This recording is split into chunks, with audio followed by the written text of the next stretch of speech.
What's up? My name is Maxime from AAA Void, and today we're going to go into the session to check out our song The Gates, featuring Charlie Scene, Danny Rose, and J-Dog. And we've got one giant drum stem, we've got our guitars, which is all solemn tones. So we have our bass guitar here, Sanguine bass. It's literally just fucking MIDI. And then we have our guitar, Odin 3, of course, also solemn tones. I mean, you thought I wouldn't plug? Really? You thought I wouldn't plug? Come on now. As you know, I'm a big fan of MIDI instruments. It's way easier to write with, it's way easier to produce with. Then if we go down here, we have all the vocals separated out. And as you can see, I love going over the top with vocals. Like, I think most songwriting is super boring when it's just like one vocal going, you know. I want to be screaming here, and then I want raps in my right ear doing something, and in my left ear there's some yeah bullshit, and they're like, it has to be crazy, it has to be over the top. But we'll dive into that. How about right now? So when the song first starts, it's like this.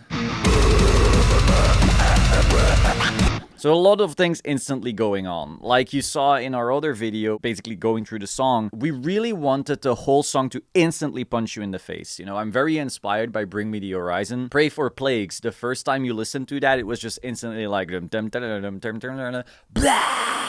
you know? And that is sick.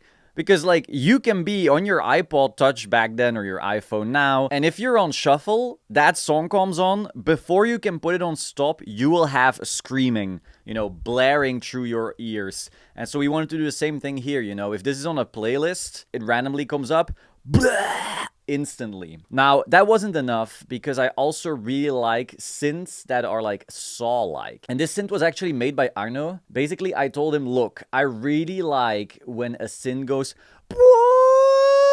and like moves up.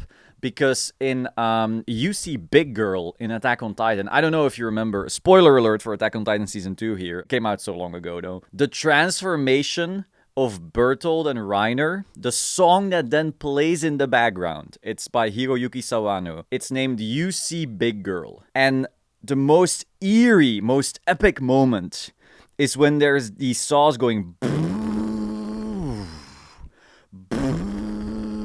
and like they start moving up, and it's just that it's so sick. So right here. Oh, that's so nasty. I love it. I'm so happy Arno nailed that. Like, you know, sometimes I'll send him like voice memos going like, yeah, we should totally do like pong kick a pong pong blah, blah. And then he'll actually make that. As far as like synth production goes, he's ace. I'm not very good at synth production. I can do other stuff. I'll gladly create like the most realistic MIDI riffs on planet Earth, but when it comes to synth production, Arno is the god. So at the same time then, we have this long growl here, but it's not just a regular growl. It starts with a regular growl right here, but then it gets chopped up into this.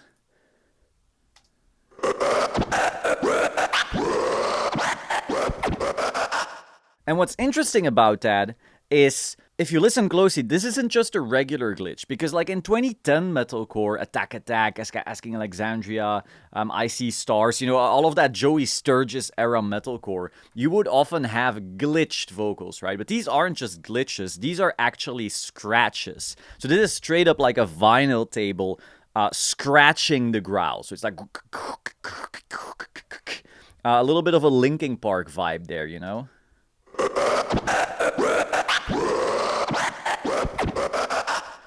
But if you then take it a step further, we have to add these tracks. It then keeps on scratching while the main vocal is going, and then moves down again.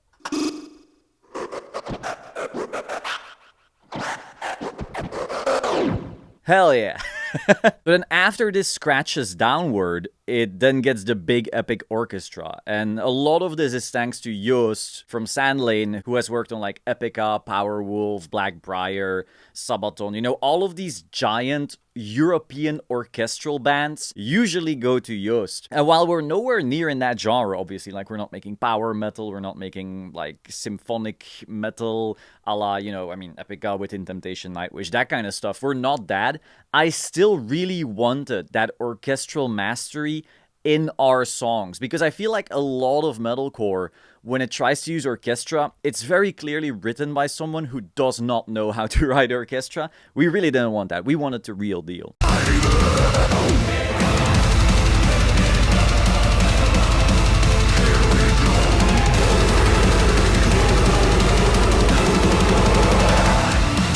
Now then, we get Danny Rose from Hollywood Undead singing his part. I've already told a story about this in another video, but initially only Jordan was going to be doing raps here. So I went to Köln while Hollywood Undead was on tour with Falling in Reverse to just record Jordan backstage. So I went there with my backpack with an audio interface and a Shure SM7B like this one basically. And while Jordan's recording his raps, Danny goes, "Oh, why don't you sing that?" To which Jordan replies, "Why don't you sing that?" So then Danny sings, and then Jordan's suddenly like, "Oh, J-Dog, go, scream on this, scream on this." So by the end of it, what was supposed to be The Gates featuring Charlie Sheen quickly turned into The Gates featuring, you know, Charlie Sheen, Danny Rose, and J-Dog. So Danny adds like his mysterious vocal here, and it adds just, I don't know, it adds something really sick. Black sheep, where are you? I am lost, tell me what should I do? Black sheep, I wish you knew. I'm headed to the slaughter, so are you? They're lining us up, but me, I'm not getting stuck. They try dividing us up. I say enough is enough. Cause once they got you, even if you don't want to. Leave the fuck and they stop. You motherfucker, I'm not you. So yeah, in the back there, you then hear like, "Well, nah, yo!"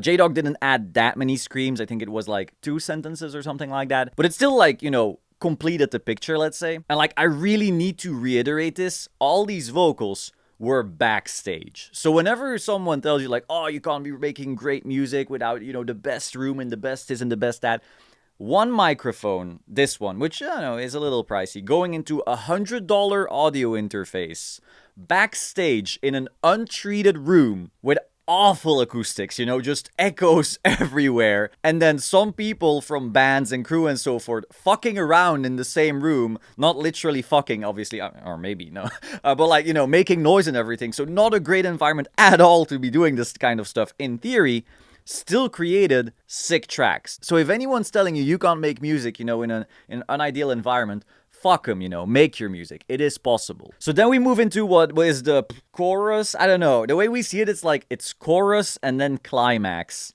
But maybe this is pre-chorus and then chorus. I don't know. Let me know. You motherfucker, I'm not you.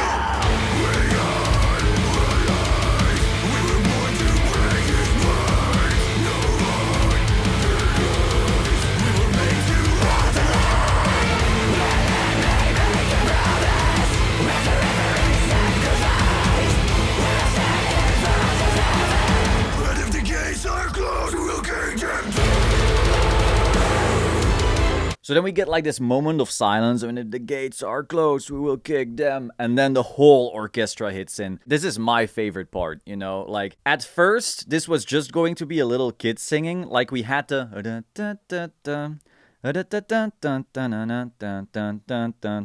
That was one of the first things Arno had sent me, and it was just a tiny melody, you know, a little violin, something creepy. And I thought like, oh, we're gonna have that being sung by like a little kid, because I just had this vision of Pirates of the Caribbean 3 where you had the kid singing before he was about to be hanged, you know, for being a pirate or something. And then it gets way bigger and way more epic as everyone joins, and it becomes like this giant rise. And I was thinking like, wow, this melody reminded me of that somehow. And so we could have like this little kid singing, and then the giant orchestra could start playing it. But then when we made the giant orchestra play this melody, I was like, damn, this just sounds sick on its own, like regardless of, you know, a kid singing it or whatever, you know, we just have this. So then we actually do have this little melody earlier while Danny's singing. But obviously Danny's not a little kid and he's not even singing the same melody anymore. But the idea is still there, just this giant rising orchestra. It's like, oh, it's so epic. I love this shit. But if the gates are closed, we will kick them.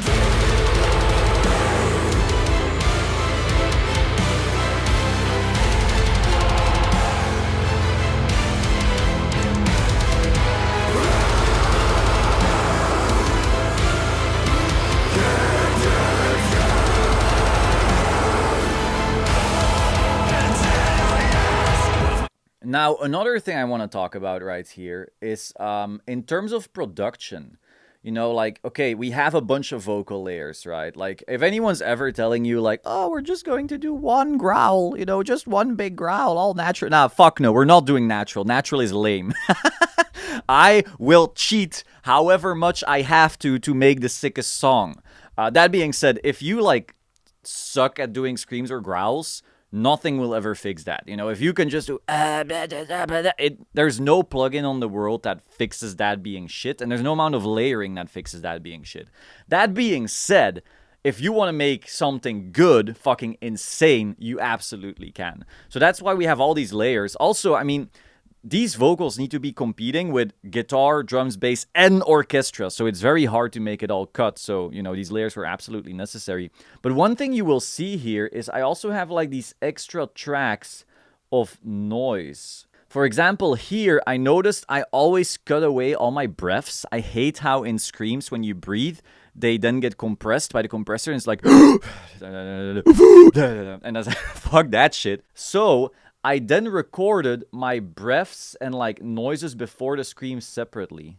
So like right here we have the track. So if you check this out, you know, by itself it's fucking stupid. It doesn't do anything, right? But you need it in context to make the scream afterwards feel like it was deserved. It's like it's fucking sick. And then later, there's something similar.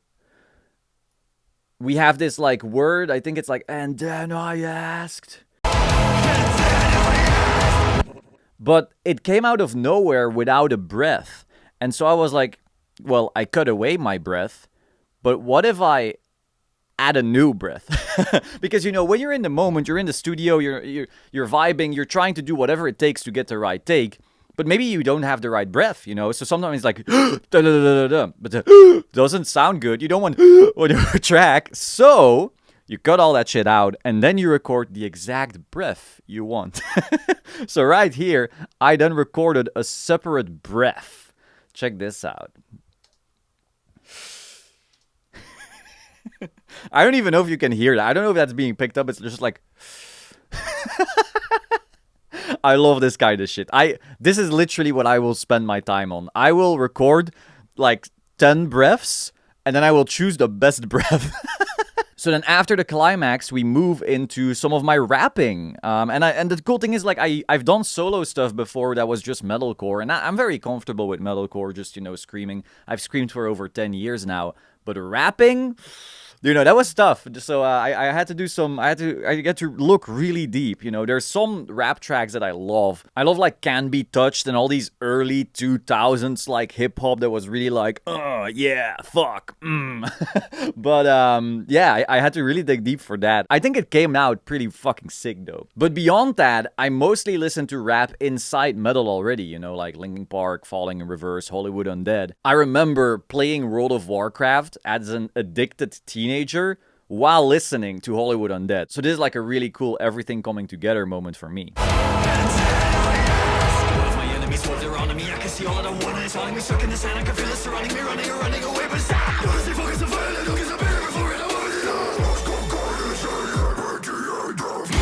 The raps then turn into screams, and once again I really wanted to emphasize some cool things we've been doing here. So while you just have your scream layers here, 3 layers of scream is very standard. It's just 1 in center, 2 left and right. To give that more impact, I added another layer of just absolute noise. Because I noticed I really wanted it to be like ba ba ba ba ba breakdown. And in order to make that, you know, hit, we just had to do some shit. So right here you will see these blasts of extra noise to really add to these beats. It's like enough. And that way the breakdown hits way harder because you have all these extra beats. You can also hear that actually in the synth work here that I chopped up. Right here, you before that you have like this. Once again, you know, some sauce, some UC big girl bullshit. But then for this part, this exact measure, I chopped up that synth so it's like. And then the breakdown hits. Let's check that out.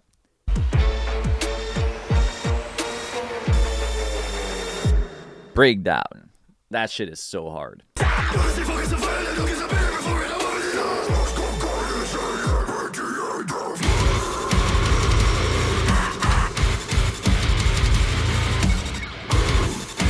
Oh yeah, that's also really sick to show. So right here, something guitarists will do when they're into like thal is they will do the chirpy chirp. I don't know what the actual noise is. I think some people have referred to it as, you know, various things. Various bands have done it throughout the ages, a Gojira scrape or whatever. But it's basically like you're doing a pinch harmonic as you sweep up. It's those like the... So with the virtual guitar Odin 3 right here, we could do the same thing. So as you can see right here, this noise is not really a guitar. I mean, it's a MIDI guitar, so it's with samples. And so I just have all of these mini pinch harmonics here just running down. So as you can see, it's like we have it in the left ear and then the right ear. That makes the breakdown hit harder because there's like a moment of silence where you don't know what's going on, and then the chugs hit again. Once again, I want to show off some of the cool vocal tricks we did here. So obviously, like we have our screaming, our da ba da ba da. But if you listen, there's not just a main line. Once again, there's just 3 lines, 1 center, 2 left, right. In the back, we once again have like these ad-libs to really add power to these beats here.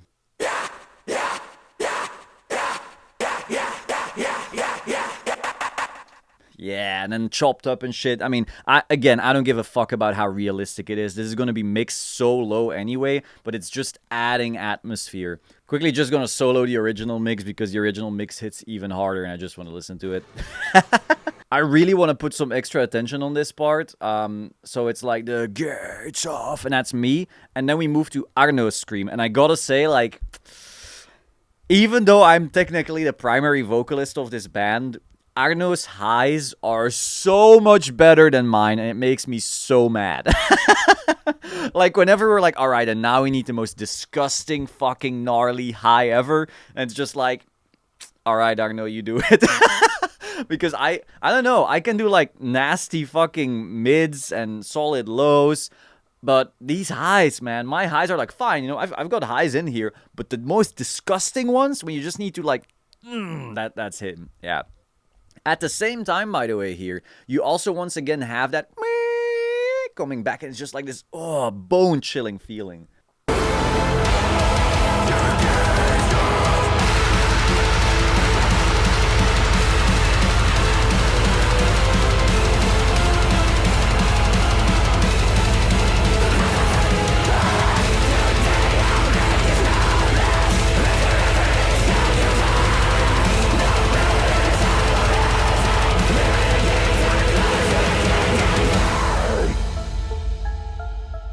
And that's the Gates. I hope you enjoy the song. If you haven't checked it out yet, how are you watching this if you haven't checked it out yet? I mean, links will be everywhere. I don't fucking know. Go save it on Spotify, add it to your Apple Music, listen to YouTube, download it illegally. I don't really care. And we don't have a label to tell us not to say this. So, you know, do whatever the fuck you want.